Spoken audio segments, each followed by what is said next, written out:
ปีคริสต์ศักราช26 เดือนเอพฤลมา3 วันตามนี้องค์เอ็นเข้ามาปฏิริษธรรมบาระซัมมาสกู PSS ปากไปเก่าที่วิ่งเส้นมีกดขายเนี่ยเมื่อไหร่เนี่ยเลยสร้างรังต่อยแล้วเขาจะลูกตั้งยันมาเอาสมวันดีจองเป็งอ้อยอังขึ้นปนมือดีบุษรีที่เลยถึงคำจองเอาเจออะไรก็ไม่ดีเลยถึงคำบุษรีเนี่ยเจ้าเขาก็อันกันหู้อยู่แต่ในมือที่บุษรีแล้วก็มือปล่อยคำสั่งที่เลยถึงคำก็มีอยู่50 ปลาย8 ป้า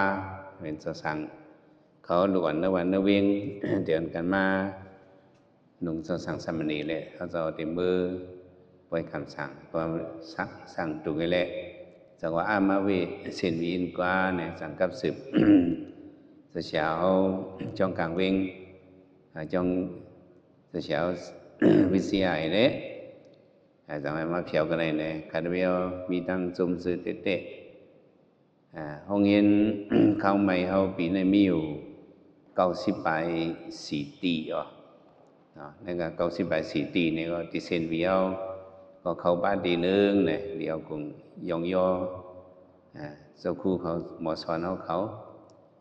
ซื้อเจ้าสั่งเขาเสื่อจอยเทียมเวียวิซ่าอย่างเลยสถานะในซ้อมผมเลยหมอสอนก้นเฮินเต็มยิงเต็มใจแต่อ่อนกันมากำเทียมบันลอกไรไปปิญญาให้เบิกขึ้นใหญ่เมื่อส่งกับวันตามเมื่อนานวันนั้นเขาว่าก้นเอาเนี่ยเขาได้จังปันเลยโคปุยโคหมอนอมวยนะดำดินลูกเขาหลานเขานั่นเนี่ยมันมีสองเมียวมีหลายเมียวค่ะ2 เมียวหมายหนึ่งแล้วก็เอาเจตนาเกี่ยวแสงเงินคำมาลาเวอร์ไกเฮินเยดินให้หน้าสนจะในปันลูกเขาหลานเขาปันเป็นต่างก้อนเนี่ยในเป็นโคปุยอมวยอันหนึ่งแสดงอันหนึ่งเนี่ย เป็นโคปุยหังลาเนี่ยเอาปิญญาตั้งหูตั้งหมอในปัน2 อันเนี่ยปันอะไรอยู่ตั้ง2 อันพ่อแม่ก็มีปุนพรโดดเลยปันตรงล่างเสียสมาก็มีปุนพรโดดเลยปันทั้ง2 อันเพื่อกันอันเขาปันโคปุยอมวยทำดีลูกเขาหลานเขาลูกน้องเดบเบี้ยในเนี่ยอันเดียใหญ่เปิดในเด็กที่เรียกว่ามันเป็นปิญญาเป็นอังก็ปิญญาเนี่ยมันที่เข้มเรียบเพราะมีปิญญานั้นเจ้าเขาก็ยำเห็นยำหูที่เนอทำตราพระเป็นเจ้าสัตย์หลงเมืองปรณสี2 โพเมเกิดมาลูกใจตาเฮิรนจำเกิดมาลูกยิงเขาในมักมีลิเบนน่ะไผ่ปอคนใจนี่ก็มีอยู่กุ๊กที่80ไผ่นั่งยิงก็มีอยู่กุ๊กที่80เขาก็หักลูกเขาเต็มยิงเต็มใจเขาหักลูกไผ่ลูกมันแต่ก็หักพุ่มแมนลองมันก็ลูกเขานั่นเนี่ยมันสั่งมันจือลูกหักมันเป็นทางกว่าเนี่ยมันเป็นกว่าลูกหักเนี่ยมันเป็นลูกหักเนี่ยเป็นลูกหังลูกหักเฮียงเลยสักที่ปรณสีเขาหักลูกเขานั่นจะมาเป็นลูกหักกว่านั่นเขาวนว่าบ่ที่ปันลูกเขาลูกใจเขากว่าเห็นลิกสอนลิกปันลูกยิงเขาก็เห็นลิกสอนลิกนะวนว่าจังคือโกลูกอ่อนเขาตุกฆ่าเจ็มเล็กว่ะโปเตมลิกนะโกมือก้นว่ะโปเตมลิกถึงมามือ2 ก้นนะก้นอุเมเขาเนี่ยมันใครลูกยิงลูกใส่เสื้อที่ลงเขาเนี่ยมันต้องลงมือก้นอัลโลพวกเลยตัวลิกอ่านลิกรู้ลิกก็โกตาก้นโกลูกยิงลูกใจเขาตาก้นบันซ้อนลิกบันเห็นลิกว่าโกเลยนั่งหึงโกเอวก้นเอียงก้นมันก็ส่งบันห้องเห็นลิกว่ามันส่งบันเห็นลิกก็ว่าจังเหรอเงินเขานำมากินเจี๊ยบจูก็หมดนี่เขาถามว่า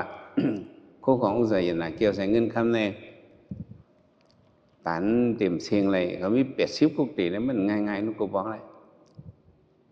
เพราะฉะนั้นก็หลวงนี่ก็อยากมาหมอปัญญาตั้งหมอเนี่ยหมอย่อบ่มหมอนี่ก็เป็น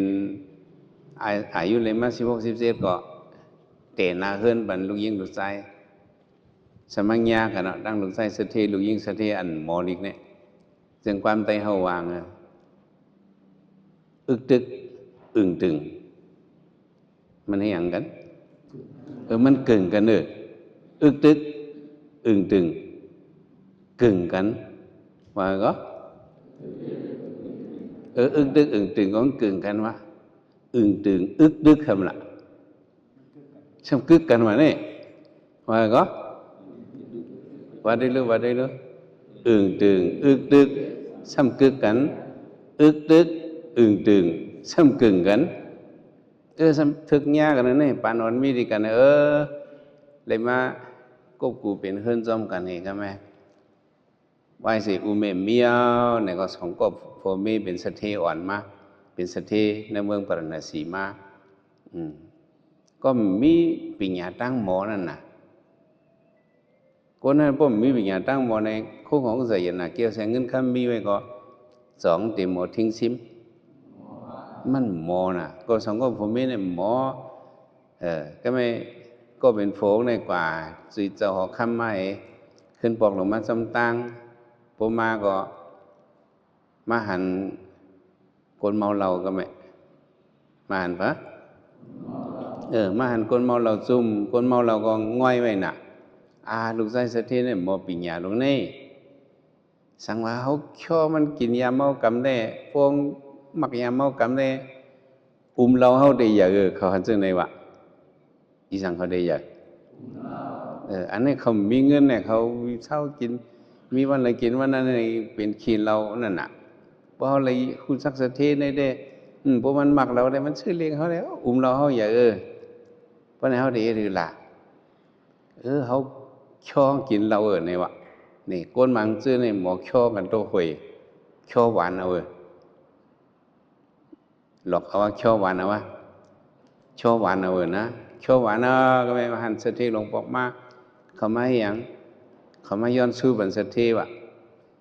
สะเทปรณสีเขาขึ้นอย่าเฮืองหนึ่งก็กันเนาะ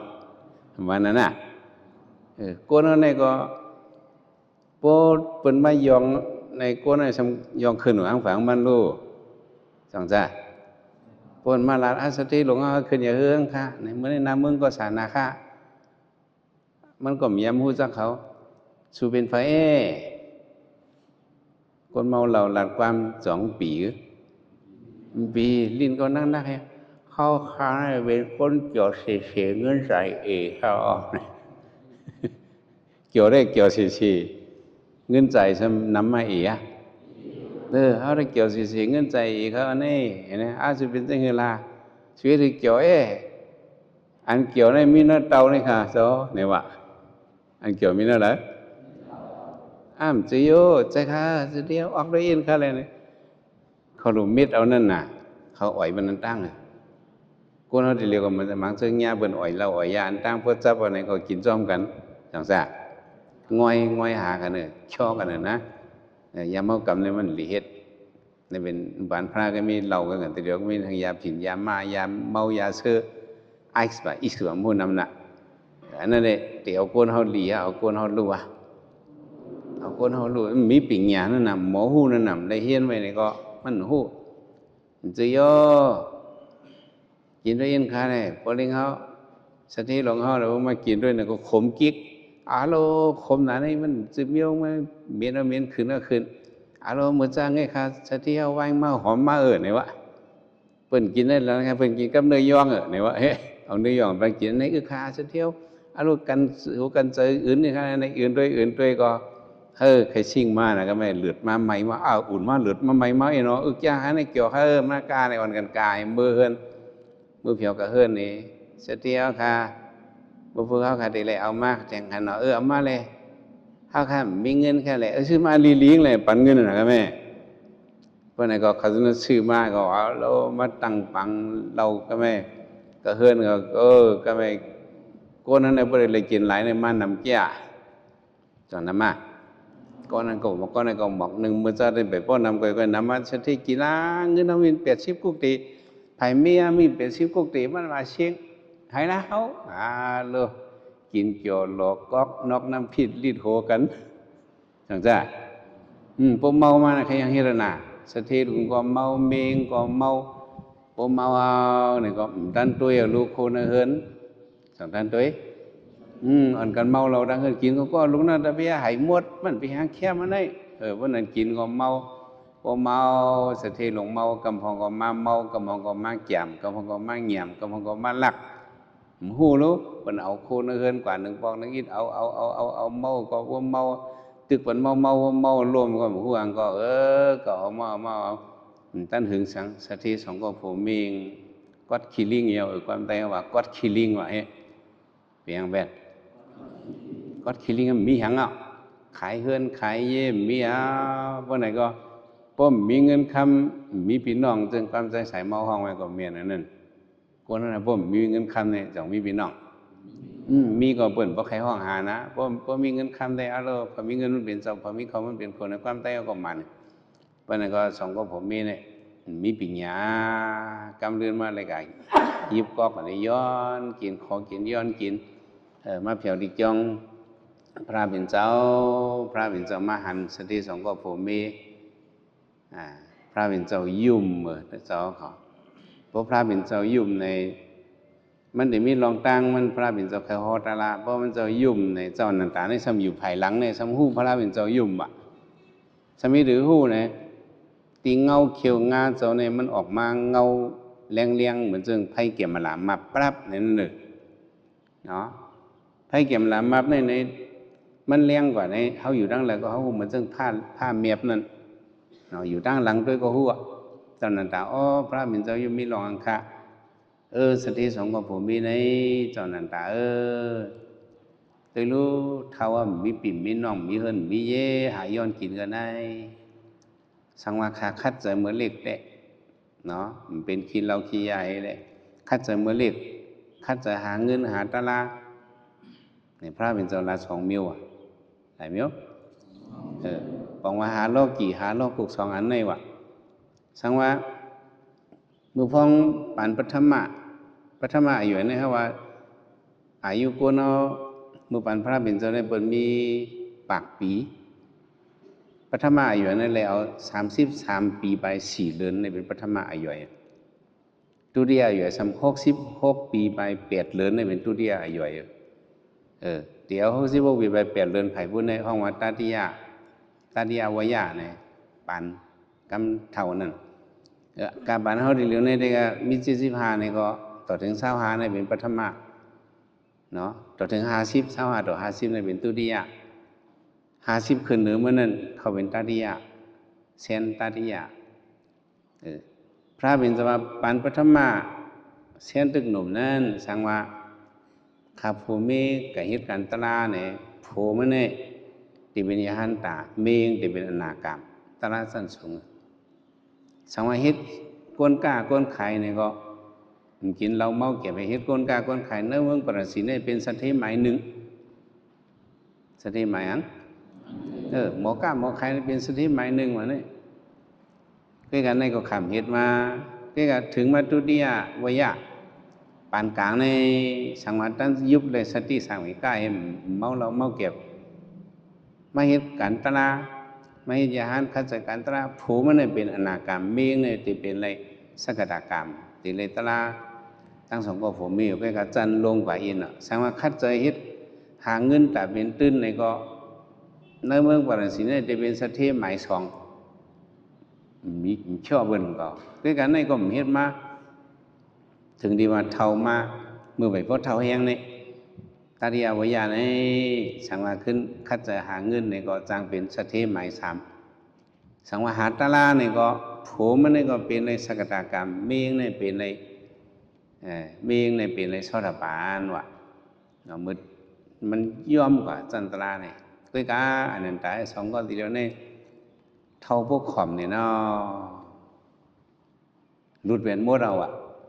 อาสริตอบยามาสเนี่ยอรตายปนิตนะสินะคนสาวาสายันติขีนามิสิวปันละเล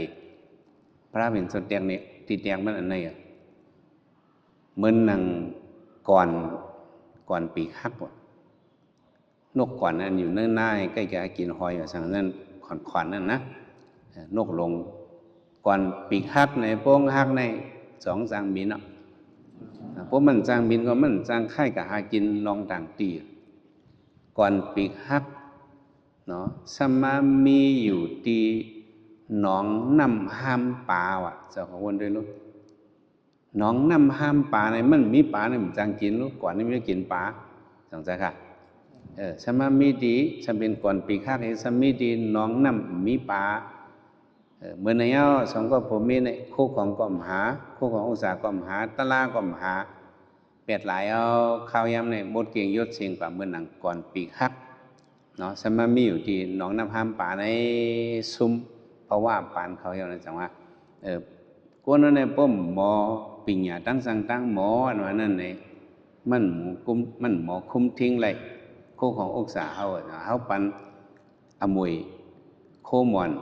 โคป่วยบุญดาลูกน้องตะเปียวลูกน้องปองไปเขาในเขาหลวนถึงว่าปันตั้งหูตั้งหมอในลีเซเปิล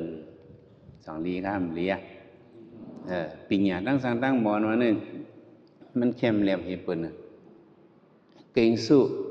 นารานารัตนัมวะตินัสระสุดนันวะเนาะนารานัมปุณดาโกนเขาในเก่งสู้รัตนาเยตนาอันเลยเข้มเฮเปิลคนผีมาถามเยตนาโกนเขาในเยตนาเมียวเลยแก้ให้เปิ้นฆ่าคนผีมาถามซึ่งไหนก็ไม่เจ้าเขาหลวงผู้ปองว่าเยตนานั้นเป็นอิสังในเขาหลวงผู้ที่ปองว่าเนี่ยเยตนานั้นหมอปันโกนเขาอุ่นใจเขาอ่ะหมอปันนี่ยังหมอปันโกนเขาอุ่นใจเป็นที่ใจอยากจะเกิดสุขภาพว่าเขามีเขาก็เก็บอะไรคำเตียงหนึ่งเนี่ยเนาะมีจองเขาก็เก็บอะไรคำเตียงไหนได้เอามาหยิบไปนักอึกในเจอเนี่ยสองเปียวอ่ะ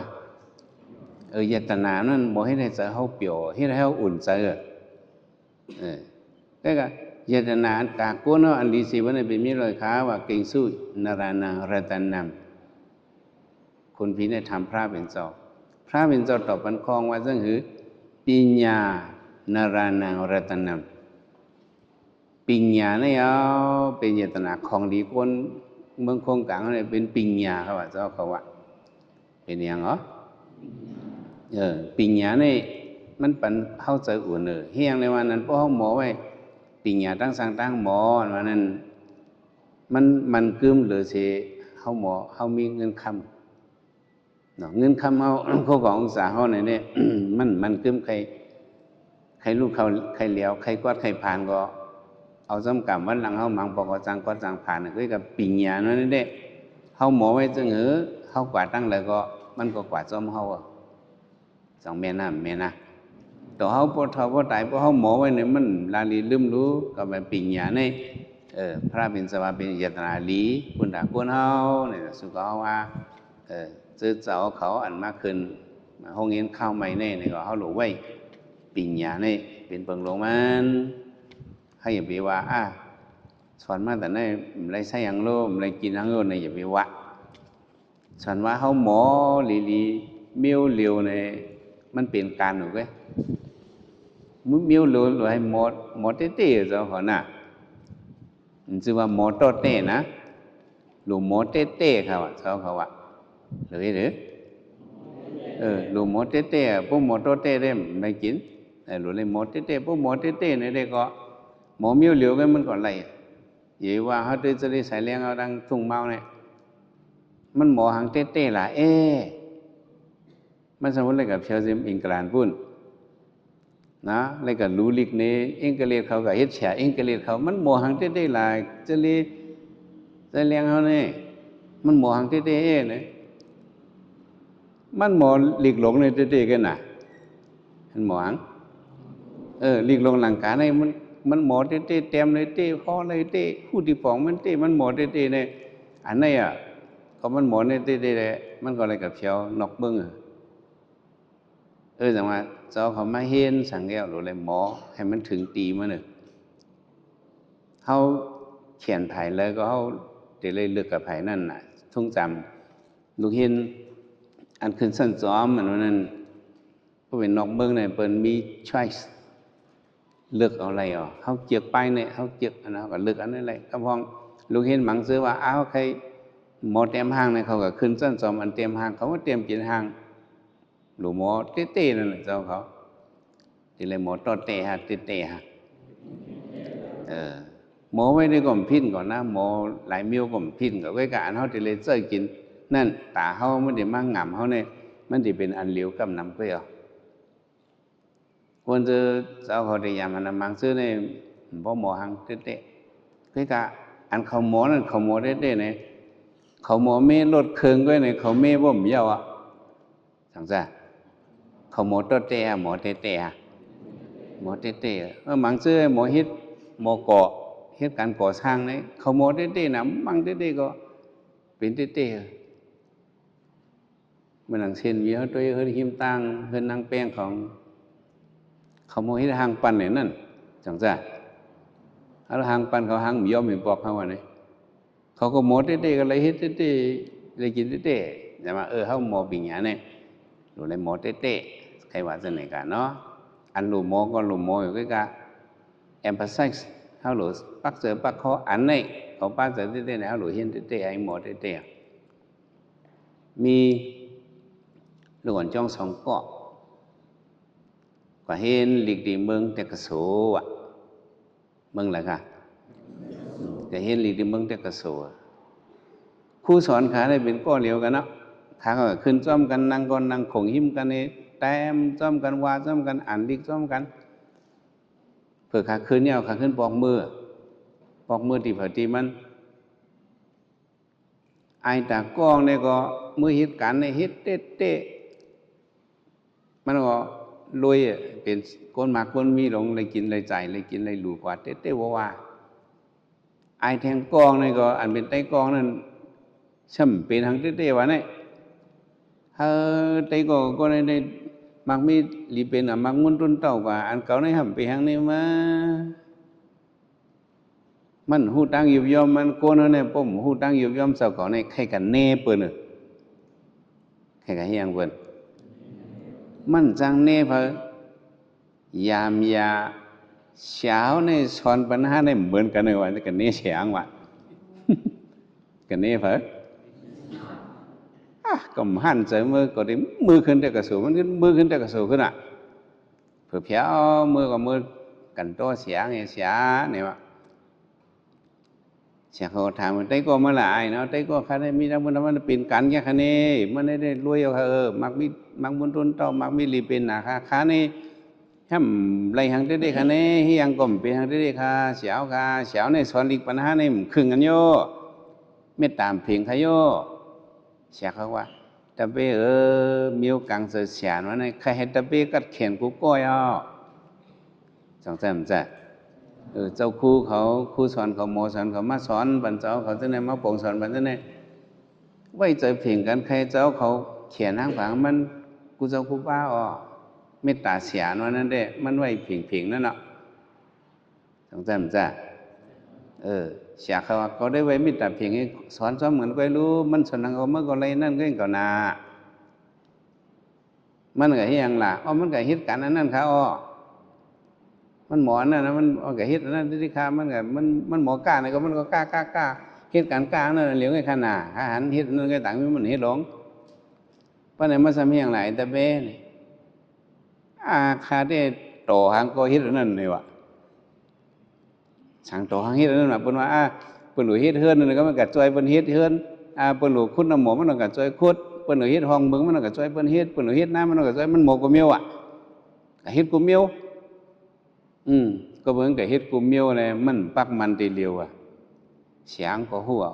มาเฮ็ดนั่นก่อนนะจะวันไหนก็สอนมาปิญญาแท้มีส้มหาเช้าระวังโรงเรียนเขานั้นจะมีต้นไม้ต้นครับเจ้าขอต้องไว้มีหยังต้นไม้ต้นนั้นทำเลือกเลยทำมีกิ่งมันใน ขามันกิ่งในมี11กิ่งวะ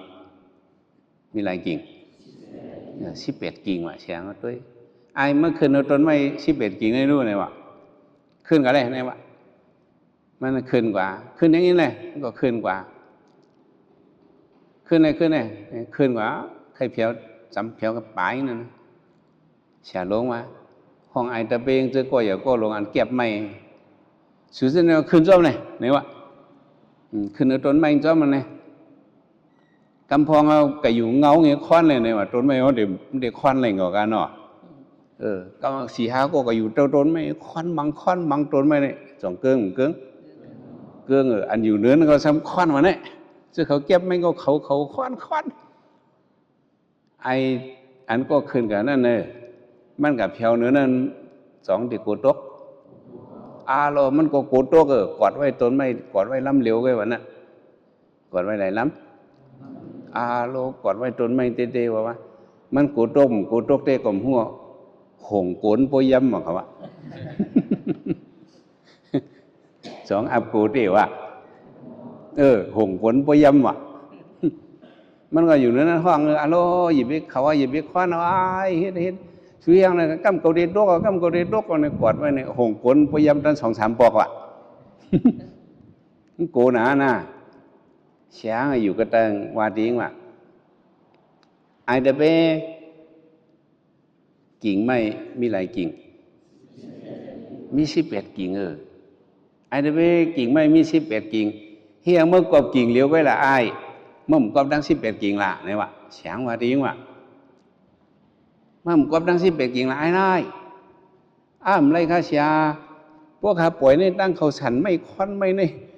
พวกข้าป่วยกิ่งนี่ก็ข้าหลุดโรคตายก็เยอะจังจ้ะปนไหนก็มาลงมาอะไรไอ้เจ้าไหนคืดเลยเนี่ยปนกันคืดเลยมันก็ลงต้นไม้มาพอลงมาก็เสียงว่าในเอาปิญญาก็สอนมาไอ้ตีก็มันก็ยิบกิ่งเลี้ยวก็หนาเนี่ยว่าเมื่อในไก่กอบยิบกิ่งนั่นมันก็ตกตายกันเมื่อแต่มีอะไรให้บอกเสียงสอนปันมันว่าเนี่ยพอเฮ็ดสังก็โดยเฮ็ดอันเลี้ยวเตะให้มันเป๊ะๆต้องบอกซะค่ะในเฮาโลผู้ กาคันปิญญาเฮาหมอเนี่ยหมอเมียวแล้วก็มันผิดมันเข้าตั้งตื้อ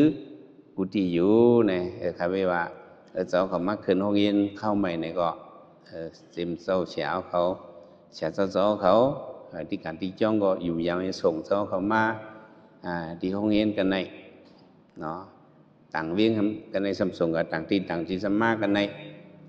อันนี้เอามาเฮ็ดปองหังหลาเสื้อไหน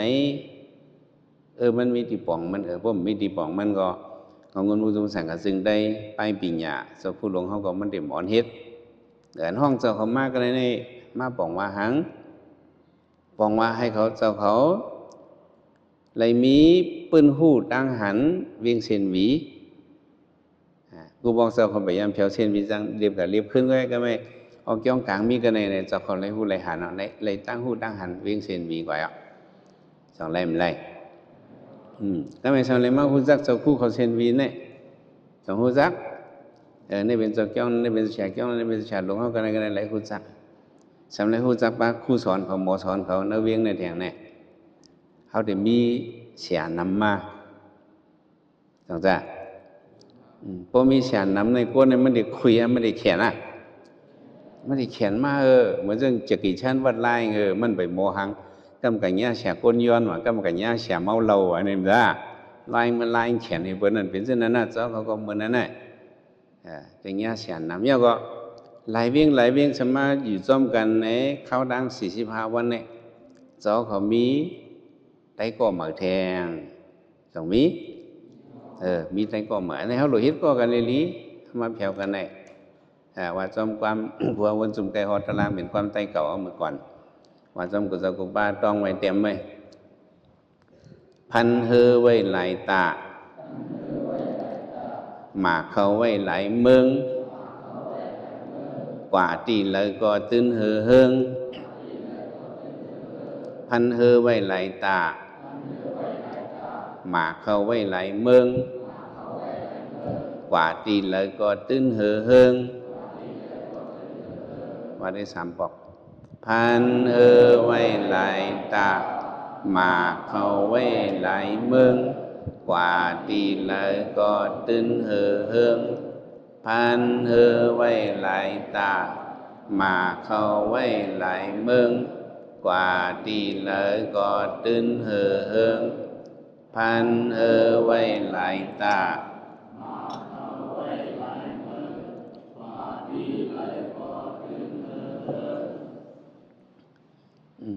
พันไว้หลายตาวันนั้นตีตาน้ำเนพอมีไหนตาเขาได้คำตาน้ำนั่นเนี่ยพอมีไหนเขาคำไงพอมีไหนเขาได้เลยลุยคำพอเขาหมวยลุยน้ำในก็หยาบอ่ะสลอมต่อเขาลุยกันในกลางน้ำเขาก็เป็นออกเกี่ยวนูขึ้นก็เขาก็จังโจมตายน้ำอ่ะจังจ้ะพอมีไว้ไหนได้ก็เขาขี่คำกว่าเขามันเลยหยาบนะพันไว้หลายตาวันนั้นตาน้ำในให้มันมีน้ำให้เลยมีเขาไว้จื่อว่าโตเจ้าเขาได้เลยก็เฮ็ดไว้กูตามจื่อบอกว่าให้เจ้าเขามีไตก่อน้ำอันเดจอยแถมเฮาพอมีไตก่อจอยแถมเฮาในเฮาเฮ็ดการสังกมันออกพระเป็นเจ้าก็ว่าที่เจ้าอนันตาอนันตาว่าบ่เฮามีไตก่อดีในนาการเฮาอยู่1ครึ่งอนันตาหันถึงซื่อเลยพระเป็นเจ้าบ่เจ้อบ่มีไตก่อดีในนาการเฮาในเย่าถึงตียอดฮอดที่ปลายเนี่ยพระบิณฑบาตเนี่ยเฮาดูมีไตก่อแต่ว่าพันไว้หลายตาหมากเข้าไว้หลายเมืองหมากเข้านั้นบอกว่าเขาจะได้หุงเขานั้นเขาได้คึงสร้างเพราะเมื่อก่อนนี่เปิ้นได้หุงเขานั้นเปิ้นเลยจีนนำไว้อันตั้งเขานี่จังซั่นเปิ้นจีนำไว้ให้มันเกิดมาอีกก็ เปิ้นสังไกหุงนั้นต้องว่าหมากเข้าเนาะหมากเข้าไว้หลายเมืองมาเขาได้เลยห่างเฮียนไว้พวกเขาหมาไว้ในเขามาหุงกองจิ้วซุกนั่นน่ะกูบอกอะไรเป็นหุงเขาพักไหนเนาะเป็นในตั้งพื้นตั้งฐานเอาไว้น่ะพวกอะไรจีมันกี่ก็หุงกองจิ้วซุกนั่นน่ะทีเหลียวได้ก็เอาไฟฟ้าหุงกำเหลียวซุกกำเหลียวในอันในพวกมาด้วยในโปรตีนมันแห้งมันนำหนักกระสีมันในนำหนักเลยแต่ว่ากูเนาะพวกจินเขานำเนี่ยหมอยาเขาว่าให้ย่อมกินเขาให้ย่อมกินเขานั่นพวกอะไรคนทุ่งสามเฮาบ่กูบอกได้เปิ้นหุงเขาก็เปิ้นจีไว้อันตั้งหมาไว้อันตั้งสุกอีหลีย่อก็พอสุกไปแล้วเนี่ยก็อันเป็นกระสีมันในแห้งมันออกกว่าซ้อมน้ำให้ซ้ำหุงก็เปิ้นหุงพิมพ์น้ำเอาน่ะพวกหุงพิมพ์น้ำเนี่ยก็อันเป็นแห้งใหญ่อันเป็นจังเป็นกองนั้นมันป้านะหุงเขาพิมพ์นั่นเนาะคนเมื่อก่อนกินก็เปิ้นบ่เป็นเพศน้ำคนเฮาทีเดียวในแดะกำน้ำได้ ตังแห้งหุงบ่เข้าแห้งนั่นน่ะอันนี้กระสีมันนำไก่หมอยาเมืองไทยก็ได้คำบอกให้มันกินข้าวน้ำให้กินผักน้ำก็ว่าจะไหนวะเนาะไว้ก่อนเลยนั่นมาเขาไว้หลายเมืองนั่นนี่เขากว่าก็เลยก็ให้จ้างกินง่ายๆเนี่ยบอกว่าเขาหลุมมีไต้ก็กูวันกูเมืองเจ้าเขาว่าเจ้าเขามาอยู่กันในจ้อมกันในบอกว่าเขาเป็นไต้ก็กันเนาะหลุมมืดกันลีหรือช่วยกันแถมกันฮักกันเต๊ะๆเหมือนดังพี่น้องกันเพราะเป็นเช่นนั้นได้บอกว่าเจ้าเขามีหมอกเข้ามาหมอกเข้ามาmình là hao cho mi tay cò lì haoจะวิทยาดีจ้องกลางnày này màเขาให้ไรเมืองเขาให้มาเขาให้กันในจ้องnàyเข้ามาหมดเลยถึงเข้าซ้อมวันนั้นมันเว้ยกว่าด้วยดีจ้องเจ้าละมันจะไว้หลายมีหังมันจะเอามาเลี้ยงเขาสองใจเขาจะมาเขาให้ไรเมืองในบอกนั้นเนาะเจ้าเขาเป็นไต้ก็กันเนื้อตกสอนเลี้ยงเนี่ยมันหักกันมันกึ้มน่ะเนี่ยหักกันมันกึ้มน่ะหักกันในปังสอนเนื้อหักกันเนื้อปังพึ่งฟ้อนเนื้อหักกันเนื้อหงเฮนี่จะเนี่ยมันมืดคือในสามยอดศิลป์เนี่ยมันใหญ่กว่ากันแล้วก็มันอึบเข้าว่าหมากเข้าไว้หลายเมืองกว่าตีเลยก็ตื้นเฮืองนะเป็นอะไรแต่เจ้าเขามาอยู่กันในตีเลยหมากเข้าไว้เมืองเหลียวหลายเมืองหลายเมืองนะใครต้องปั่นไว้คลองได้อย่าไปป้อ